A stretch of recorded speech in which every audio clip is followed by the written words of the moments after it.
myself a Vauxhall Vectra VXR 2.8 litre V6 turbo. This is a crazy car, not engineered very well, but fun to drive. It's in black, it's really nice, big wheels, Recaro interior. I love this sort of chavvy stuff. I've had an Astra VXR before, that was awesome, never had one of these, so I thought I'd give it a go. Bought it on the cheap, very cheap, but I bought it really on the fly as well. I didn't do a lot of my normal checks when I look at cars. I just sort of turned up and just took it because I needed the car to drive back, had an MOT on. And to be fair to it, 2.5 hour drive down the M1, didn't overheat, no lights, no nothing. It was a good drive, to be fair. I mean, the exhaust is extremely loud. Don't know if I like that, a bit too loud, getting old and all that. But yeah, it seemed to go alright. For the price of it though, I'm going to find some issues. So we're going to have a look at this video, see what the initial issues are, see if we can fix anything and see where it is, see if it's worth making it look pretty, or if it's pretty much mechanically sound, we'll make it look pretty and then see if anyone wants this beauty. Let's crack on. Right, so here is the 2.8 V6 turbo engine of the Vectra VXR. As you can see, we're missing an engine cover straight off the bat. Everything's pretty filthy. I've tried to take this off, this stupid weird cap that they have on these. There's like a seal that pushes into. This just comes off like this. But I did have the cap off. There's no mayonnaise or crap under there. Check the dipstick. Oil hasn't dropped like I just said, and it looks pretty clean. Doesn't look like it's been serviced too long ago. Coolant, however, when I had a look in here, right, level I have set now. Okay, when I did my long journey and checked this, empty. Okay, but no light on the dash. So why would I have no light on the dash? But then again, it didn't overheat. It sat 90 degrees all the way down. It warmed up, cooled down, everything. What I did notice, see this connector here? I plugged it back in now. This was not plugged in. This was taped off, stuffed behind here, and guess what we had in it? A nice link wire.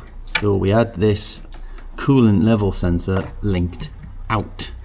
As soon as I plugged it back in, topped up the level, started the car, we now have the coolant level light on the dash. So we have coolant in, it hasn't leaked overnight.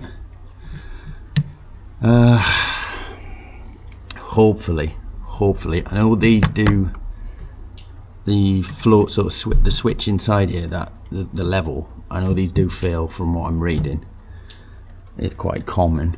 So has someone, instead of fixing the issue, just linked out the connector to take the light off the dash for, I don't know, selling purposes, MOT purposes, don't know. But what I'm worried about is there was no coolant in. Now, this is obviously not a clear expansion tank. Did the last person not know? And he's been using it every day, I know this. And he's just gradually over time had some coolant loss. And never checked and never had the light, and he's never had a need to go in here. Is that the case? I hope it is. But as you know, people do these things for a reason, and hopefully because they just couldn't be bothered or pay the money to get a new one of these. So if the level's full and we're still getting the reading, it's got to be this. I'm going to order one of these. Hopefully that clears the level once it's topped up. But then obviously I'm going to have to drive it to see if it does lose coolant at any sort of tremendous rate and monitor that. So that's what I found so far.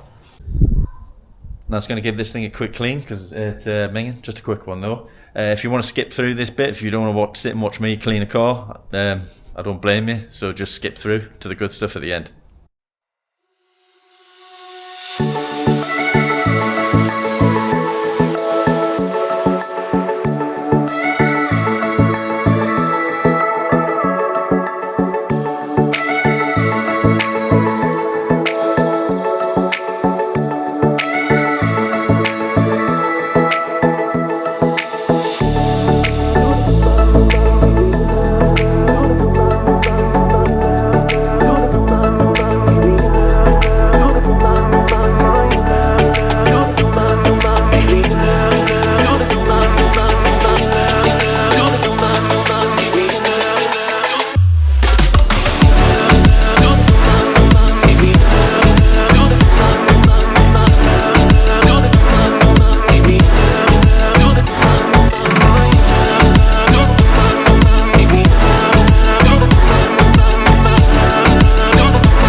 before I fire it up, I'm just going to have a little walk around the car. So as you can see, faded headlights, kind of expected from a car of this age. So I can polish them up, scratches here and there. Hopefully a lot of these polish out. Wheels have been sprayed black, badly, curbed, not too bad. Can take them on, refurbish them, spray them back silver. What else? This side of the car isn't too bad, little scratches here. Well, sorry, I say that again, but we have this, something has been hit here and it's all sort of rippled a bit there, so I'm gonna have to tidy that up somehow. The exhaust tip's gonna polish them, make them look pretty again. I don't know if you can see, but this left hand side one's hanging a little bit lower. Don't know if the rubber's tired, split, whatever. We'll sort that out, straighten that up. Here, again on this side, this little shunt here, I'll have to tidy that up best I can. Scratches, big scratch here. Someone tried touch up pen on that. Rubbish. Again, they're typical stuff. Wheels crap. These two doors. So, look at this. There's some damage here. Don't know if something's dissolved the paint here. This one's really bad. However, I wonder if, I think these doors are all pretty standard across Vectra. Can I just get a new door, the same colour, and just try and polish it and even it out and make it look pretty? Yeah, so that's it. Old Richbrook tax disc holder left on there. Pull that off, clean it up. Someone has sun strip or something stuck on there. Clean all that up. Again, sort of scratches here and there. Most of them might polish out. Little dents here and there, kind of what you expect. Yeah. Right, interior, it's a bit dark, apologies. Door cords, tired, age, no real damage.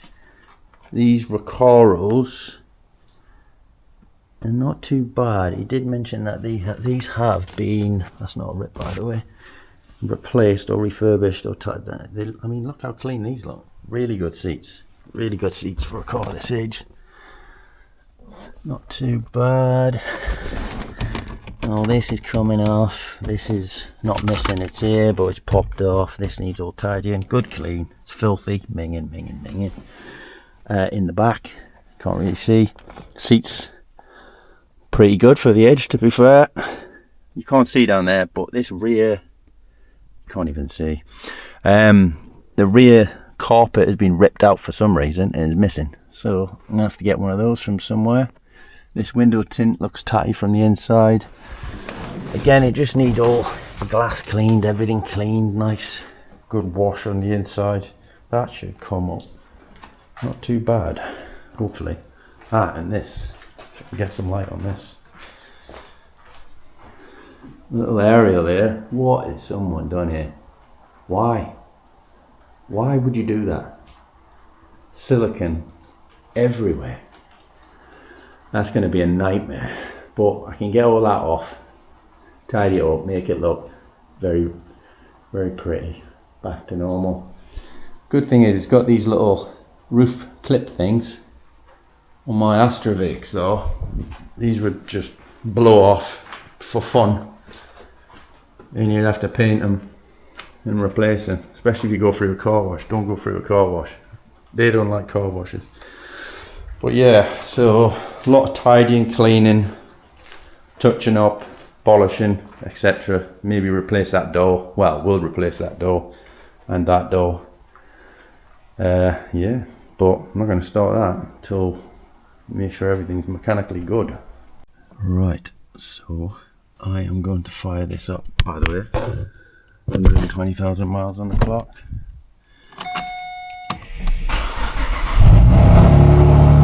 Loud, very loud. It's definitely had something done to the exhaust to make it that loud. I don't think it's that loud standard, definitely not. So I'll have to see what's been deleted and changed there. There's the coolant light on now. I've plugged that back in permanently, even though it's full. And it has the suspension light on. I knew about that. That was always on. That's on because the suspension has coilovers. So we have the suspension system is not plugged into each suspension on each corner. I know there's a fix for this. I think you can delete it through the software so it doesn't look for it, or you can put resistor kits on. So we'll have to look at that as well. I'll have to do a bit more research on that. As you can see, doesn't really hunt about or anything. It is loud. However, I can't hear it now. Hold on. Yeah, you can hear it now. Hear that?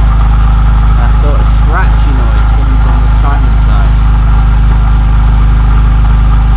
Now, this eases off when the car warms up, and you can't hear it very well, but you can hear it cold. So, I'm just going to turn this off now. Can't hear anything.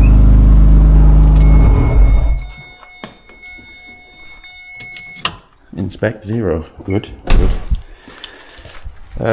Yes, so there is some scratchy noise in this timing side down here.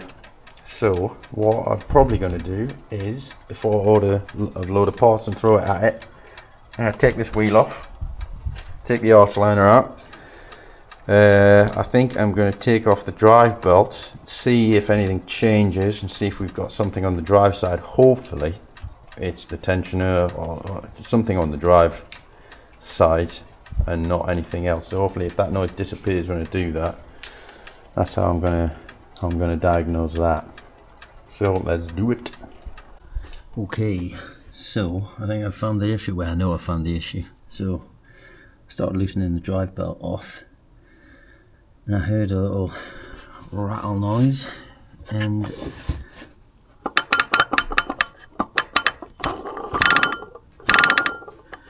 there is the culprit, which I believe is the water pump, which apparently wasn't changed too long ago. So, new water pump. With the pulley off, as we can see, this bearings are knackered, so I have to get a new water pump. Right, before I go any further, I forgot to mention, I have scanned the car and there are no faults at all. Nothing, which is good, I think. However, I've noticed, so the engine's off now, the ignition's on, and we've got, you see this knock sensor, bank 1 and bank 2. That doesn't look right. 199 and then 2 for bank 2. Let's fire it up and see what happens.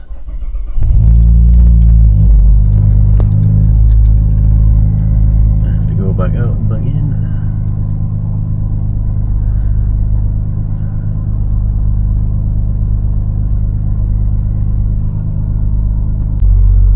Right, I had a bit of a tool mishap there, but as you can see, knock sensor bank 1